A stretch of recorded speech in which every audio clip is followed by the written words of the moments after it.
আহিরির ভালোবাসার কথা শুনে অজ্ঞান হয়ে যাওয়ার নাটক করলো একলব্য। সম্পূর্ণ জানতে ভিডিওটিতে একটি লাইক করে দেখতে থাকো। গল্পের শুরুতেই দেখা যায় সরস্বতী পুজো উপলক্ষে রাঙা সমস্ত ব্যবস্থা করেছে। চারিদিক ফুল দিয়ে সাজানো থেকে শুরু করে আলপনা দেওয়া সবকিছু একেবারে কমপ্লিট হয়ে গেছে, কিন্তু এখনো নিচে কেউ আসেনি। ঠিক তখনই রাঙা চলে গেছে একলব্যর কাছে আর বলে, কি হলো, তুই এখনো রেডি হসনি? আর কতক্ষণ সময় লাগবে?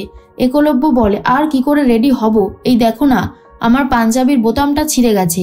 তখন রাঙা বলে, যখন আমি আয়রন করছিলাম তখন তো দেখলাম ঠিকই আছে, এইটুকু সময়ের মধ্যে বোতামটা ছিঁড়ে গেল? আচ্ছা ঠিক আছে, তুই বরং আমাকে দে, আমি এটা লাগিয়ে দিচ্ছি, তাহলেই তো হয়। এরপরেই রাঙাকে বোতামটা দিয়ে দেয় আর রাঙা খুব যত্ন নিয়ে ভালো করে সেলাই করে দেয়। আর এটা দেখার পরে খুব খুশি হয় একলব্য। এর মধ্যেই বাড়িতে এক এক করে সবাই আসছে অঞ্জলি দেবে বলে। চারিদিকে সমস্ত ব্যবস্থাও করা হয়ে গেছে। তখনই ঠাকুরমশাই চলে এসেছে আর বলে, বাহ, পুজোর আয়োজন তো খুব সুন্দর হয়েছে, একেবারে দারুণ সুন্দর। তখনই প্রমিতা বলে, আমার ছোট ছেলের বউ সব কিছু করেছে, সেই কোন সকালবেলায় উঠেছে, তারপর থেকে একটার পর একটা কাজ করে গেছে। আর এর মধ্যেই পিসিমণি বলে, সত্যি আমাদের রাঙা কিন্তু খুবই লক্ষ্মীমন্তর মেয়ে, ওর মতন মেয়ে হয় না। এরপর সবাই যখন পুজোতে বসে পড়েছে তখনই রাঙা বলে, বড় বৌদি নিশ্চয়ই ওখানে পৌঁছে গেছে, বলেছিল তো ভিডিও কল করবে, কিন্তু এখনো করেনি। এরপর সবাই তো চলে এসেছে। ঠাকুরমশাই বলে, তাহলে এবার অঞ্জলিটা শুরু করি। এরপর অঞ্জলি শুরু না হতেই চলে এসেছে আহিরি। আহিরিকে দেখার পর খুব মনটা খারাপ হয়ে যায় রাঙার। আহিরি বলে, আরে অঞ্জলি শুরু হয়ে গেছে, আমি একদম ঠিক সময় এসেছি তাহলে। আহিরি নিজের ব্যাগপত্রগুলো তাড়াতাড়ি করে সোফাতে রেখে দিয়ে চলে এসেছে অঞ্জলি দিতে।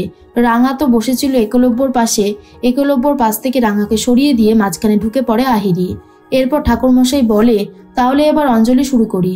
সবাই মিলে অঞ্জলি দিতে থাকে, তার আগে তো ফুল নেবে। এরপর আহিরি ফুল তুলে দেয় একলব্যর হাতে। রাঙাও ফুল দিতে গিয়েছিল, কিন্তু রাঙা বুঝতে পারে যে উড়ানবাবু আহিরি দিদির থেকেই ফুল নেবে, রাঙার থেকে নয়। ঠাকুরমশাই সবাইকে বলে, মন্ত্রগুলো বলুন। এরপর মন্ত্র বলার পরেই প্রমিতা বলে, ঠাকুরমশাই, আমার ছোট বৌমা আবারও পড়াশোনা শুরু করবে, তার জন্য ফর্ম আনা হয়েছে, এই ফর্মটা ভালো করে পুজো করে দেন। ঠাকুরমশাই বলে, হ্যাঁ নিশ্চয়ই দিচ্ছি। পুজো তো শেষ হয়েছে। সবাই যখন অনেক হইহুল্লোড় আর মজা করে, তখনই আহিরি সবার সামনে একটা প্রস্তাব রাখে আর বলে, আমি সবার উদ্দেশ্যেই একটা কথা বলতে চাই। নবারুণ বলে, হ্যাঁ বলো না, কি বলবে? আহিরি বলে, আজকের মতন ভালো দিন আর হয় না, সবাই যখন উপস্থিত আছেই, তখন আমি ঠিক করেছি আজকে একলব্যর সাথে আমাদের আংটি বদলটা সেরে নেব। এটা শোনার পরেই আহিরির কথা শুনে রাঙার খুব খারাপ লাগে আর খুব কষ্ট পায় প্রমিতা নিজেও। তখনই একলব্য ভাবে, এটা কি করে সম্ভব, কি বলবো আমি এখন আহিরিকে? আহিরি বলে, একলব্য, এ নাও, একটা আংটি তোমার আর একটা আমার, আমি একেবারে সব সাথে করেই নিয়ে এসেছি।